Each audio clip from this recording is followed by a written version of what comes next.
Section 10, how to pay your mortgage off early and save a fortune in interest. Now this is a subject close to my heart because I used to advise hundreds of people to do what I'm about to show you. Now when it comes to borrowing, the amount you've borrowed is going to be paid back. The killer is the interest on top. Now I think everybody universally knows that if you put money on a credit card and all you ever do is pay the minimum payment, it takes forever to pay it off. It can take decades because it's on a percentage basis.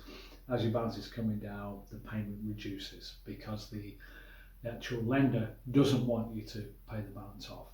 Now when it comes to mortgages, what I want you to do is think of it like a giant credit card. Okay, so let's get practical. I'll show you an example on how you can save an absolute fortune by making it work for you and not the lender. Now, earlier in the program, we talked about assets and liabilities. Your mortgage is an asset to your lender and a liability to you. Asset, it puts money on in their bank account every month. Liabilities, it takes money out of your bank account. Okay, so this is a graph of a mortgage. We'll keep it nice and simple. We'll say it's £100,000 mortgage over 25 years at 6%. Now, here's the con when it comes to, we'll do it as a repayment mortgage when it comes to mortgages. A repayment mortgage, 100,000 over 25 years, the balance will be something like this. Now, where the con is they could do it like that if they wanted to. So halfway through, 12 and a half years in, you've got 50,000 balance, but no, it's weighted it's stacked in favour of the lender so they can charge you more interest and make more profit on you. Bit of a con, but that's how general financial lending works. Okay, so 100,000 over 25 years, 6%. The total interest you would pay is 93,000, or to own the property, you'd pay 193,000. So £100,000 capital you borrow plus £93,000 in interest. Now, the key to saving a fortune in interest is to think of it as a giant credit card.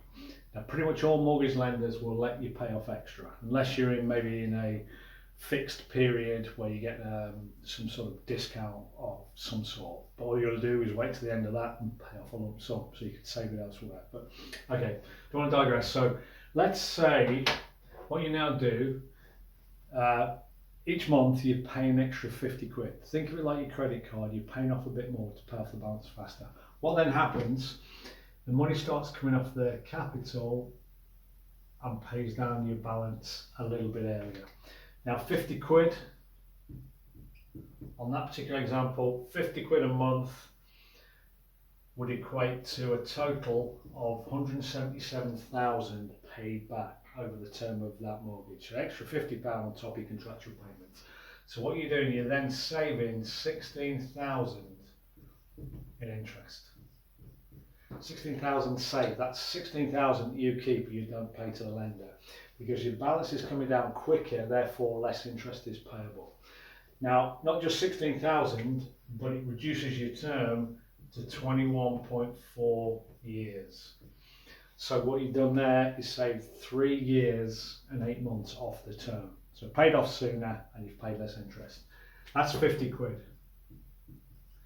Now, if you were to pay 100 quid a month, this is in addition to the contractual payment. What then happens, 100 equals a total of 166,000 and 18.7 years. Okay, so an extra 100 quid a month means you've only paid 66,000. So in total you pay 100,000 plus 66,000 interest, and you've paid it off 6 years and 5 months early. Now, if you can, rather than thinking you've got to pay extra, think of this as a good financial investment. Now in this example, we said 6%. This extra payment, 50 or 100, it's the equivalent of putting it in a savings account at 6%. Because what it's then doing is bringing down the balance faster, you're paying less interest and it's paid off sooner.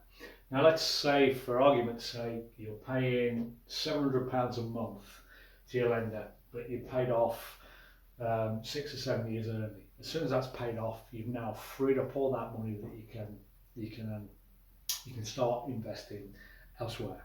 Okay, so that's how. Think of it as a giant credit card. Your mortgage is only going to be paid back once. If you can pay a little bit extra, and if you go back to previous videos where we talked about investment strategies, how this is part of your investment strategy where so much of your money goes into it, it's working for you. Paying it off sooner, and then it's going to give you a load of money earlier to do all the things with. And that's when you feel very wealthy when you get to the end of it. So a giant credit card, just paying the contractual payments, which we're sort of conditioned to do, is very good for the lender, but not so good for you because you're paying it with money that's already been taxed. Okay, and the difference from what the lender takes on the top line, so 16,000 saving there and another 11, 27,000 by paying an extra. So that's money you don't pay to the lender. It stays with you. Okay, it's quite powerful. You can find online calculators where you can put the numbers in, you can see the difference it makes. It is well worth considering. Even if it's just a little bit and then you get a pay rise, have a little bit more. Okay, it's a very good habit to get into and it can be done automatically. Just increase your standing on a direct debit so this automatically happens every month on top of your contractual payment. Okay, now that's the main way for any mortgage. And see it's part of your overall financial freedom strategy. The second one is known as a current account mortgage. Now these have been around a good 25 years, popular place like Australia. What happens is you combine your mortgage and your current account all in one. So let's say you got 100,000, let's get a better pen. £100,000 balance and your income is 3,000 monthly income. What happens? All combined, you want your 3,000 comes in and you just reduce your balance to 97,000 because it's the same account. As you spend your money throughout the month, your balance goes back up. So it's like a giant overdraft for 100,000 all combined. Now this is only if you're very disciplined. So let's say you earn 3,000 but you have a very good month and you only spend 2,200. So as you spend it, your balance goes back up. And let's say you only spend 2,200, the other 800 you've effectively paid off your mortgage. So basically your whole salary pays it off and then it's like that overdraft. As you spend it, you take it back, so you put it back on. Now if you're very disciplined and will get your mortgage paid off, there is no faster way because every single penny of your salary is paying down your mortgage. You've then got that dilemma, do I spend it because I'm putting the balance back up? And you're then only charge interest on the balance, on the daily balance across the month. Okay, so you've got the incentive to delay spending or not spend. If you're in the habit of spending everything that comes in, this won't work for you. But if you're very disciplined, there's no faster way to get the mortgage paid off, which is called a current account mortgage.